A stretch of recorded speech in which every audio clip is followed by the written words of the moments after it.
wa pili sura ya 5 mstari wa 18 hadi wa 19.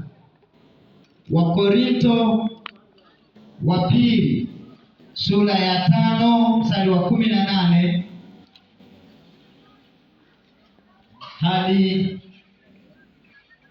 wa 19.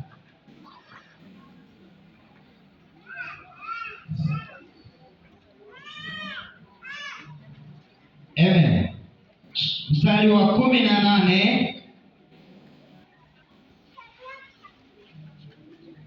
hadi wa 19 anasema, lakini vyote pia vyatokana na Mungu aliyetupatanisha sisi na nafsi yake kwa Kristo, naye alitupa huduma ya upatanisho.